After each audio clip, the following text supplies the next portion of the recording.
महाराज जी, मेरे मन में एक भय है। जैसे कि मैं किसी एग्जाम की तैयारी कर रही हूँ, तो मुझे भय है कि यदि मैं उस एग्जाम में पास नहीं हो पाई तो मेरे जीवन में कुछ करने का उद्देश्य खत्म हो जाएगा। अब मैं सभी विद्यार्थियों की तरफ से ये पूछना चाहती हूँ कि इस भय को कैसे दूर कर सकते हैं और अपने जीवन के उद्देश्य कायम रख बच्चा, सकते हैं हमारे कैसे? पास तो एक ही उपाय है कि अगर भगवान का भरोसा हो जाए तो भय खत्म हो जाए। कि अगर मैं फेल भी हो जाती हूँ तो भगवान मेरे है ना, कोई ऐसा उपाय करेंगे जिससे मेरा मंगल हो जाएगा। फेल हो जाने का भय पहले आपने स्वीकार कर लिया, पहली हार तो आपने स्वीकार कर ली। पहले ही सोपान जो जीत की है वो आप हार चुके हैं। नहीं, मैं पूरा प्रयास करके पढ़ूंगी, मैं अपने विषय में परिपक्व होंगी और मैं कैसे फेल होंगी।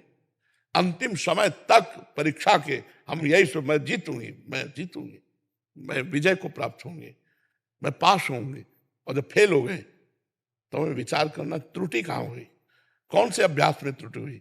अब अगले वर्ष मैं ऐसा पढ़ूंगी कि नंबर 1 में आऊंगी। हार तो हमें स्वीकार ही नहीं करनी। हम अपने जीवन की बात करें, हार स्वीकार करना हमारे स्वभाव में नहीं। नहीं, जिद्दी स्वभाव, हार स्वीकार नहीं करना। अगर हमें कहीं भी हार लगती है तो हम उस कमी को देखते हैं, 100 बार उस कमी को ठीक करने की कोशिश। अगर 100 बार हारेंगे तो हम स्वीकार नहीं करेंगे मैं हारा हूं। नहीं, मैं एक दिन जीतूंगा, मैं ये कमी को दूर करूंगा, आगे बढ़ूंगा। अब जैसे विद्यार्थी पहले से डर गया, अब वो इतना घबराया हुआ तो जरूर कमी कर देगा। घबराया हुआ आदमी कहीं सफल नहीं होता। हमारी बात समझना, चाहे खेल में हो, चाहे पढ़ाई में हो, या किसी भी हो, थोड़ा निर्भय होना चाहिए। घाटा हो गया, अब क्या होगा, अब वो इसी चिंतन, निगेटिव चिंतन क्यों करते हो। घाटा होगा तो देखा जाएगा, एक बार हम देखते हैं इसको, हम अपने भाव को देखें। तो हमें पहली हार तो ये हमारी हो गई जो मैं भयभीत हो गया। और ये हार इतनी बुरी होती है कि वो पहले से भयभीत, आखिरी में जब भयभीत होता है वो हार गया, मान लो फेल हो गया। अब उसको कई चिंतन, माता पिता का इतना पैसा लगा, वो क्या डांटेंगे, और हमसे जो कमजोर मित्र है वो तो पास हो गए, ये सब मेरा उपहास करेंगे, और उसको लगता है मैं कर लूं क्योंकि इन सबसे बच जाऊंगा। ये बातें नहीं होनी चाहिए, ये बातें नहीं। एक वीर बहादुर की तरह उत्साह संपन्न रखो। पढ़ाई में आपने कमजोरी की है तभी आपको भय लग रहा है, ये कैसे लग सकता है। अगर आप संयम से चल रहे हैं, आपको सच्ची बताता हूं, अगर आप ब्रह्मचारी हैं, संयम से चल रहे हैं विद्यार्थी जीवन में, तो कोई भी पूरी बुक का बुक बोल दो और 10 बार सुनाओ और इसके बाद हमसे सुन लो। अगर आप ब्रह्मचर्य नहीं हैं तो स्मृति आपकी क्षीण हो जाएगी, फिर पकड़ नहीं पाएगी। क्या है, क्या हमारे आध्यात्मिक ग्रंथों से कठिन है आधुनिक पढ़ाई। आप विचार करो, अलौकिक अलौकिक सत्ता की जानकारी, यहां तो जितनी जानकारी है सब लौकिक है, और यहां जितनी जानकारी सबके ऊपर अलौकिक सत्ता की जानकारी, वो पढ़ाई है। मान लो उपनिषद है, वेद है, भागवत है, गीता जी है, ये जो अध्यात्म है अलौकिक का है। और उस अलौकिक को ज्ञान प्राप्त करने के लिए जब चला जा, अपने लोग ऐसे पढ़े रात दिन, सिर्फ जैसे विद्यार्थी पढ़ता है ना, ऐसे भगवान ने ऐसा कहा तो ऐसा का क्या भाव हो सकता है। अब खूब नाम जप कर रहे हैं, उसी का चिंतन कर, फटाक से शब्द आ गया, अच्छा इसका मतलब ये होता है। धीरे धीरे धीरे धीरे धीरे वो एक ज्ञानी महात्मा बन जाता है। कक्षा 9 पढ़े हैं, वो एक ज्ञानी महात्मा बन जाता है। आप प्रश्न बोलो, उत्तर ले लो। वो क्या हुआ, एकांतिक चिंतन हुआ, तत्व का चिंतन हुआ, विचार हुआ। अगर आप अपनी पढ़ाई में तन्मयता करेंगे, पूरे ग्रंथ को याद कर सकते हैं, कहीं से भी प्रश्न आवे तुरंत उत्तर लीजिए। आप में इतनी क्षमता है, पर उस क्षमता को गंदे आचरणों में खो दिया जाता है। ये जो आजकल चला है ना, गर्लफ्रेंड बॉयफ्रेंड और ये सब दलित दुराएं, ये कभी बच्चों में ना आवे। हम तो कहते हैं जो बच्चे बच रहे हैं उनसे प्रार्थना है कि कभी स्वीकार मत करना, और आगे जो बच्चे निकल चुके हैं इस मार्ग में वो लौट आवे। ये बहुत गलत मार्ग है, इससे तुम्हारी स्मृति नष्ट हो जाएगी, तुम्हारी हृदय शक्ति कमजोर हो जाएगी। अभी बच्चे हो, ये अवस्था के अनुसार होता है। जब 20-22 अवस्था में ब्याह हो जाए फिर गृहस्थी में जाओ, तब वो अपने धर्म का प्रयोग करो। ये ऐसे नहीं करना चाहिए। और ये भय आदि जो है ना, इनको छोड़ो, पढ़ाई में मन लगाओ।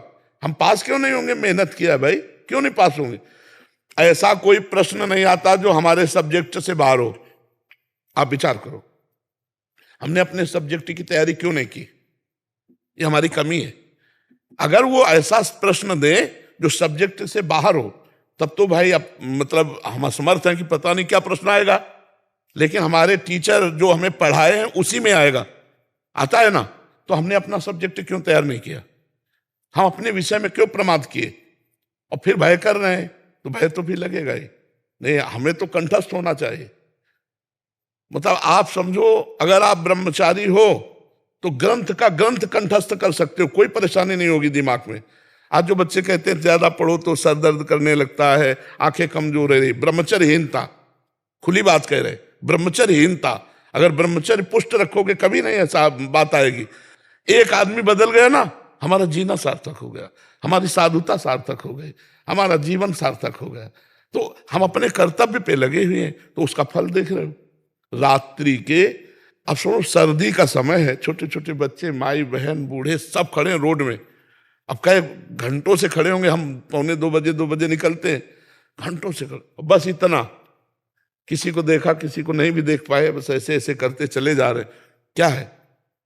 अगर कर्तव्य किया तो इतने लोग प्यार दे रहे हैं, भगवान इतने रूपों में आकर हमें प्यार दे रहे हैं, तो अपने कर्तव्य का पालन करो, प्रमाद मत करो, तो विजय होगी, निश्चित विजय होगी। विचार से इतना परिवर्तन आया है यंग जनरेशन में। मेरी पुत्री है, डॉक्टर है, जी जी, और जब से मतलब सुनना शुरू किया है, उसके विचारों में बहुत परिवर्तन आया है। वो भगवान बहुत, आपकी इतनी कृपा हुई है गुरुदेव हमारे ऊपर, पूरे परिवार के ऊपर, कि यंग बच्चे हैं मेरे तीनों, और तीनों इतने ध्यान से सुनते हैं और फॉलो करते हैं जी हर चीज का जो आप। हाँ, बस यही बात का हम, इतने पढ़े लिखे बच्चे जो हैं, हाँ, मुझे खुद आश्चर्य होता है।